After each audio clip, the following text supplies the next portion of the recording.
Hello everyone. Welcome to my channel. It's Sean from Seankbeauty, and welcome to another part of the Truth Skincare series. We are talking about dry skin versus dehydrated skin. This was a question you all were asking, and I'm happy to bring information and insight to it. So if you're new to my channel, my name is Sean. My background is microbiology and biochemistry. I bring science to beauty, so hopefully you'd love to be a part of this community. It really does help out my channel, and I do love to love you here. So let's start with dry versus dehydrated skin. Is there a difference? And the answer is absolutely yes. You can still be oily as well and have dehydrated skin. So I wanted to talk about that as well. We really do need to know how to tell the difference. So when we talk about dry skin, typically that's categorized as having less sebaceous glands to produce oil. Dehydrated skin, on the other extreme, is actually a lack of water.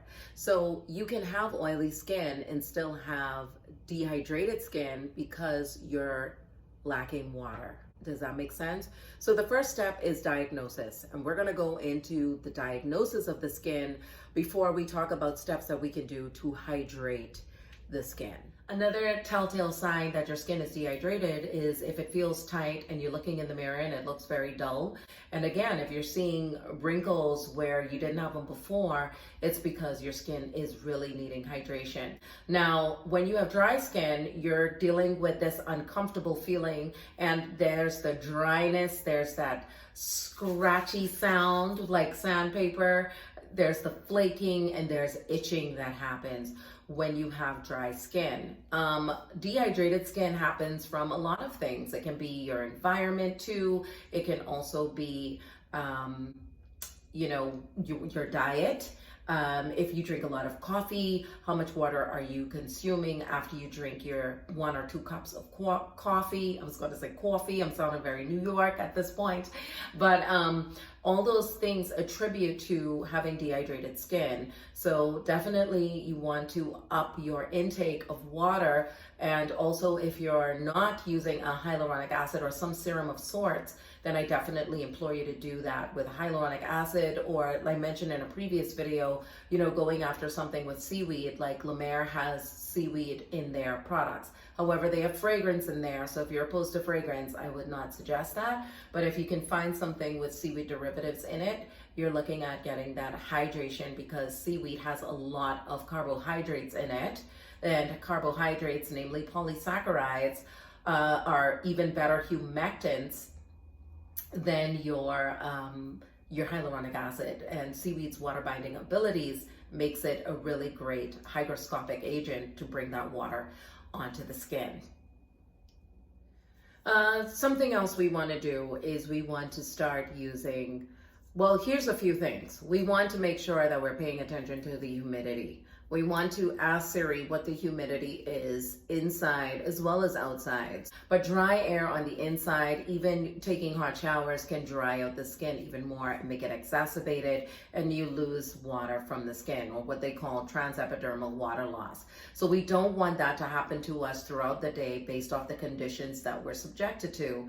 So it's our goal now, if we have dry skin, to up the ante of intakes of antioxidants, and also incorporating some means of a serum into our routine. Hyaluronic acid, The Ordinary is a really great hyaluronic acid. Good Molecules has a really great hyaluronic acid. Chantecaille has a great hyaluronic acid serum. Like, there's so many serums that are out there that you can use. Paula's Choice, Tula, all of them have really great hyaluronic acid alternatives. At nighttime, we want to use a humidifier if we find that the humidity inside the room or house is less than 30 to 50%. It should be somewhere between there. If it's not, then definitely you're going to have to get a humidifier and bring in some moisture into the atmosphere. Another thing is to make sure that you're drinking a lot of water, like I mentioned. If you just think of, getting bloated, for example, you drink a lot of water, you get bloaty, right? Imagine what's happening to the cells when you're drinking or intaking water. It's actually making those skin cells very plump and minimizing the appearance of fine lines and wrinkles, making the skin look more plump, nourished, and revitalized. So that's another thing that we want to do as well. If you have dry skin, I would definitely suggest exfoliating the skin. That is really great to do if you start to see your skin flaking up and there's a lot of dryness there, because if you have that skin sitting there, it's going to make it hard for anything to penetrate, including a moisturizer, to penetrate the deeper layers of the skin. So sloughing that off once a week is going to be a great one. The Philosophy Micro Delivery Face Wash, I've mentioned this in previous videos a number of times, really great exfoliator for getting off those dead skin cells. My next suggestion is at night using a heavier moisturizer.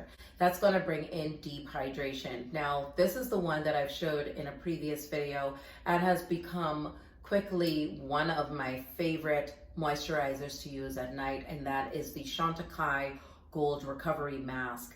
I'm in love with this. This is almost empty, and you all know that I love to use products within a line, and I'm using the entire Chantecaille line right now. And before that, I was using the Estee Lauder line, and I'm a huge proponent of using products within a line because you get optimal synergy when you're using products, because scientists curate products to work well together to make them more compatible. You know, there's a long list of some really great brands out there that give you what you need. And if you need something more economical, then go Neutrogena's route, go Good Molecules.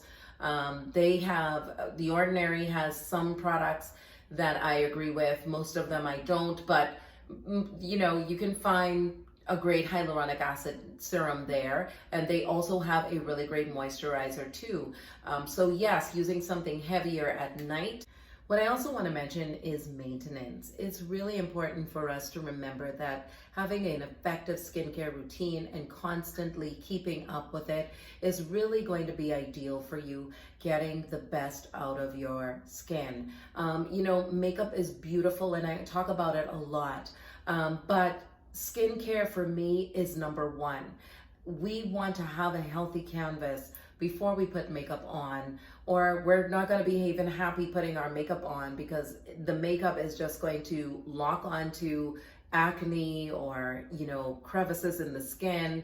So we definitely want to have a healthy skincare routine. Maintenance is key, and your skincare routine is going to change up from time to time. But when we're talking about dehydrated skin versus dry skin, you know, dry skin is a skin type, or it's a condition, and then you're looking at dehydrated skin as a state of being. So that can be done away with really fast when you drink a lot of water. But when we're talking about dry skin, you know, that's something that is inherent or something that you have for a long period of time. With that being said, you want to make sure that maintenance of a really solid skincare routine, and then the practical steps you can take, like a humidifier, really bringing that humidity in and taking in those antioxidants, you know, is really going to help you with that skin condition or that skin type. So hopefully you all found this video helpful. Now you see that there is a difference between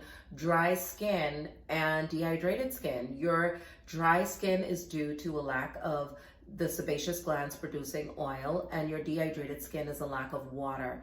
And if you are oily, yes, you can still be dehydrated because your skin can still lack water. And the perfect test to see, pinch the cheeks, see if you get a lot of wrinkles. If it loses the shape, then you know that you're dehydrated. And if it keeps the shape, then you know that you're hydrated. So you know, play this back as much as you need to give you the insight that you need. I really want you to understand your skin and becoming well versed as a consumer. I love you all so much. I'll see you in my next one. Ciao for now.